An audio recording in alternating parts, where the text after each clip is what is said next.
هناك أيضا سؤال آخر مهم الحقيقة ضمن فعاليات لطلاب العلوم السياسية بجامعة طرابلس، فيها محاكاة لاجتماع مجلس الوزراء. من بين نقاط الرؤية العدالة والمساواة. العدالة والمساواة ضمان الحقوق للجميع دون تمييز. هكذا الجملة اللي موجودة في الميثاق: العدالة والمساواة ضمان الحقوق للجميع دون تمييز. هل لهذه النقطة مشكلة شرعية؟ فقد اعترض عليها جمع من الطلبة. نتكلم عنها. هناك شعارات براقة جميلة، كلمات جميلة منمقة، لكنها في أصلها منحرفة. يعني الذين ينادون الآن بالمساواة بين البشر في كل شيء دون تمييز، هذا ظلم وعدوان، وإن كان المعيار أو العبارة وإن كانت جميلة، لأن وراء هذا أشياء مدسوسة. قبل أيام اجتمعوا في بريطانيا في مناقشة ضمان حريات نساء ليبيا. ضمان حريات نساء ليبيا، الكلمة براقة، حريات، لكن في الحقيقة هي ضمان كيفية خروج النساء الليبيات من تقاليد الإسلام ومن أحكامه، حتى تخرج من سلطة الأب ومن سلطة الأم ومن سلطة الزوج الذين جعل الله عز وجل لهم سلطة على أبنائهم. والنبي صلى الله عليه وسلم يقول: كلكم راع وكلكم مسؤول عن رعيته، فالرجل راع في أهل بيته مسؤول عن رعيته. عندهم هناك البنت إذا بلغت 18 سنة خلاص ما عادش في حد عليها سيطرة، تطلع للشارع تفعل ما تشاء، لا أحد يتكلم. الآن أبناؤنا فلذات أكبادنا، هؤلاء الآن يأخذونهم في السويد كالاختطاف تماما لينصروهم، وكذلك يعلمونهم في المدارس المثلية على نفس المعنى، الحريات والإنسان حر في نفسه، وهذه غرائز وهذه طبائع وليس فيها شيء حرام ولا هي إثم، بل يعلمونهم كيفية المعاملة المثلية بأنواعها. وكلمة المثلية هي زواج. المثلية هي مجرد شعار براق، وإلا هي اللواط والشواذ. وهذه هي التسمية الحقيقية، لأن الإنسان إذا سمى الشيء باسمه الحقيقي جفل منه وابتعد. وجفل لغة عربية فصيحة. فإذا قال المصرف إنني أتعامل بالربا لا أحد يأتيه، وإذا قال الرجل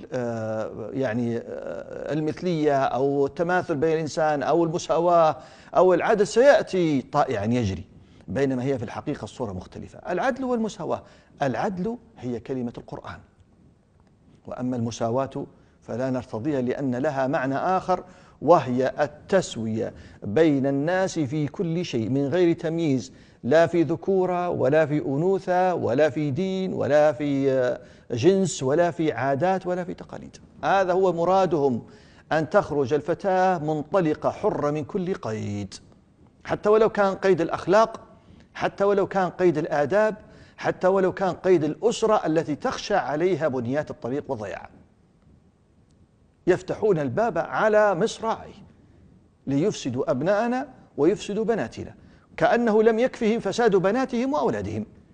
ما بقي الظلم إلا في بلاد المسلمين، والحريات ضاعت في بلاد المسلمين، بينما هم هناك ضاعوا في كل شيء، لم يبق لهم من الدنيا إلا زهرتها فقط. فالعدل هو التفريق بين المفترقين والتسوية بين المتماثلين. المتماثل هذا العدل، والذي يفترق عن الآخر العدل أن نفرق بينهما. كيف نسوي بين الظالم والمظلوم؟ كيف نسوي بين العاقل والمجنون؟ كيف نسوي بين الفاسق والعابد؟ قل هل يستوي الذين يعلمون والذين لا يعلمون؟ كيف نسوي بين العالم والجاهل؟ كيف نسوي بين الذكر والأنثى؟ هذا له طبيعة في الجنس وهذا له طبيعة في الجنس. هل يمكن للمرأة أن تحمل الأثقال على أكتافها؟ أم أن التسوية فقط في كل ما هو خروج عن التقاليد وعن الشرع وعن الآداب؟ العبارة الصحيحة: العدالة ضمان لحقوق الجميع دون تمييز. العدالة، نعم العدالة، نعم العدالة هي أن تفرق بين المفترقين وأن تسوي بين المتماثلين. أما التسوية فهذه لفظة غير صحيحة ومعانيها سيئة في كثير من الأحيان. وقد قال الله عز وجل: وليس الذكر كالأنثى. وقال الله عز وجل: أفمن كان مؤمنا كمن كان فاسقا لا يستوون. لا يستوون. فالعبارة الصحيحة هي العدل، وليس هناك من شيء آخر غير العدل. العدل يتطلب أن تعطي للمرأة حقها. إذا تو الآن لو سوينا بين المرأة والرجل، إذا معناها لما نمشي في المحكمة الحضانة لن تكون لا للمرأة ولا للزوج إلا بالقرعة ولا كذا، الحضانة تنزع من المرأة.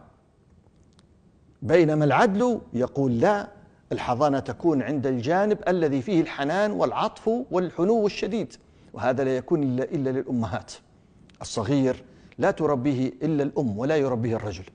الرجل لا يربي أطفالا، الذي يربي الأطفال هي النساء. هذا هو مقتضى العدل، هذا هو مقتضى العدل. فالعبارة الصحيحة: العدل ضمان الحقوق للجميع دون مساواة. تزال كلمة المساواة دون تمييز، تزال كلمة المساواة، لأن المساواة ليست كما يظنها البعض، إنما هي ستار لخروج عن شرع الله سبحانه وتعالى وتقاليد الأمة الإسلامية. ونحن نرى شيئا من ذلك، كيف كانت نساؤنا قبل وكيف بناتنا اليوم. نسأل الله العفو والعافية.